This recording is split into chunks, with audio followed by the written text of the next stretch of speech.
He was the first to produce a car that any man could afford. He was the first to create a moving automobile assembly line. He was the one who improved working conditions for factories all around the nation. He was the man who changed the life of the ordinary American. He was the leader of the automobile industry. He was Henry Ford.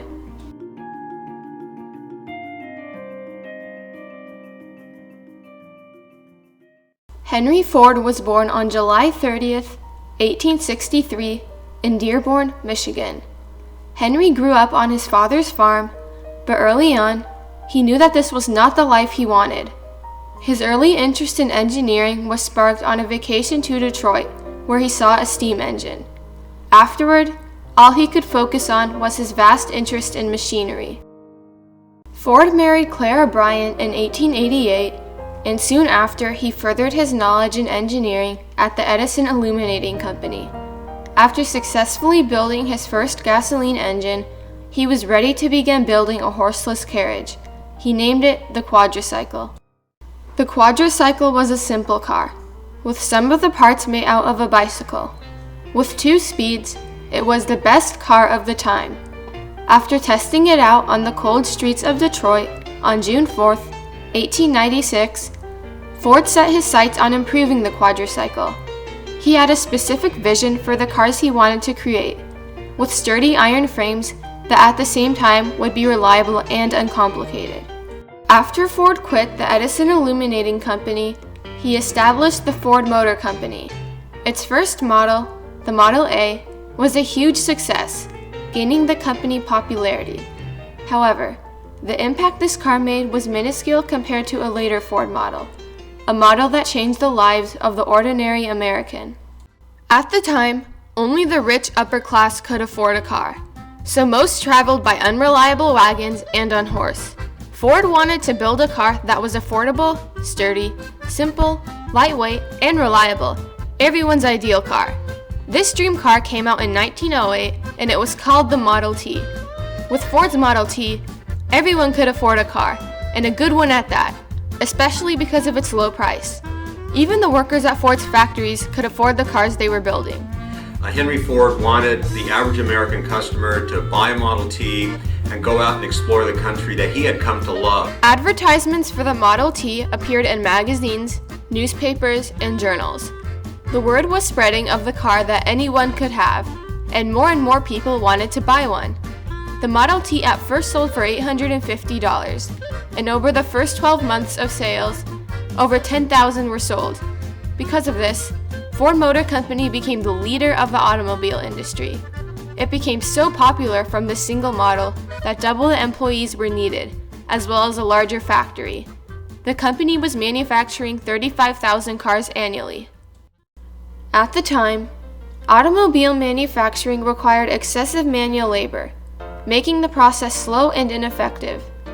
Ford wanted to create a way to manufacture cars that was speedy and efficient. His answer was a moving automobile assembly line. This way, the cars would move to the workers instead of the workers moving to the cars. Parts of the car moved on a conveyor belt to the different employees, who each did a specific task. Ford himself said, "The man who places a part does not fasten it. The man who puts in a bolt does not put on a nut. The man who puts on the nut does not tighten it." "Every piece of work in the shop moves," said Ford. "It may move on hooks, on overhead chains, it may travel on a moving platform, or it may go by gravity. But the point is that there is no lifting or trucking." The assembly line drastically affected the Ford Motor Company, and with the same amount of workers came larger numbers of automobiles manufactured. Ford's leadership allowed him to charge such low prices while still increasing profits. With profits skyrocketing and popularity increasing, Ford's company lacked in good working conditions. The workers on the factory floors could not move from their positions on the assembly line, and if a worker decided to join a union, they ran the risk of being arrested. Because of these conditions, many workers were quitting every month. Ford decided to take control of the situation by paying a salary of $5 a day, an extremely high amount for the time. Hours for the workers were also shortened to 8 a day. This event led other industries in America to copy Ford's methods. As Ford grew older, his judgment as president faltered, which called for change to be made. Ford's son, Edsel, succeeded his father as head of the company. While his son was running the Ford Motor Company, Henry focused his attention on other matters. This led to a stream of controversial articles published in the Dearborn Independent, the newspaper Ford bought, targeting the Jews. Even to this day, when you talk about Henry Ford, you have to talk about this uglier side of his legacy, and that is his anti-Semitism. Ford printed articles in the Dearborn Independent expressing his biased views on the Jews, as well as publishing several books. His articles stopped abruptly after about 2 years. The fact that many adopted Ford's anti-Semitic views showed the influence he had over the people of the United States. His power to lead people with his ideas carried over to his company. There were mixed views on Ford's actions and beliefs throughout his lifetime, but one specific endeavor would permanently change Ford's legacy. People did not just look at him as the leader of the automobile industry. They looked at him as the cultivator of a new type of worker. This all started with the Brazilian rubber plantations. Fordlandia was established in the Amazon not only to cheaply manufacture Ford's car tires, but to create jobs and, more importantly, a new way of life for the people of Brazil. The promise of Brazil becoming the main exporter of rubber again was enticing, drawing in workers, as did the luxuries provided on the plantation, such as free healthcare and housing. Shortly after Fordlandia was established, the lack of thought and planning that went into the plantation started to show through. For instance, insects and bugs native to the Amazon made it hard to grow the rubber trees, leading to a lower output of rubber than expected. These problems arose because of Ford's distrust of experts. Ford wanted to take matters into his own hands on the plantation, showing his strong leadership side, but at the same time showing his stubbornness and his unwillingness to trust others. Fordlandia ended up as a huge disaster. Most think that this was due to Ford's ego.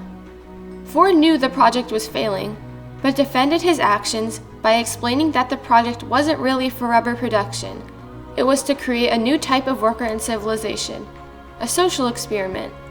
He forced Brazilians to live a lifestyle native to Dearborn and controlled every aspect of their lives. This caused workers to leave faster than they were drawn in.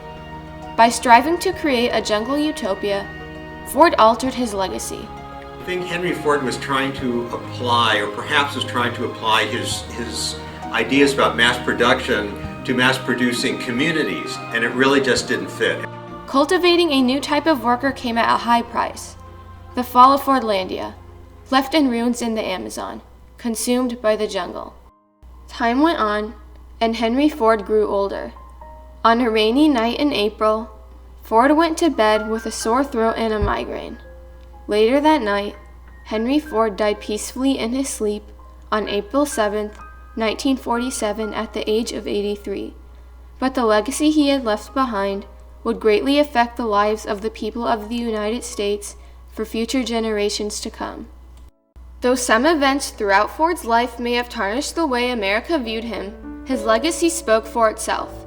Because most were able to afford Henry Ford's automobiles, the way people traveled in America was changed immensely. Before the Model T, there was a lot of small companies making cars by hand, not really available to the general working class people. So when the Model T came out, he made the Model T for every man. A person who owned a Ford car could travel longer distances for longer amounts of time, diminishing the use of horses. In addition, the assembly line created more efficient manufacturing. Automobiles were being produced more cheaply and quickly than ever before. He revolutionized the assembly line, and not just for automobiles, but for everything else. Even today, Ford's methods are still being used in factories all around the globe.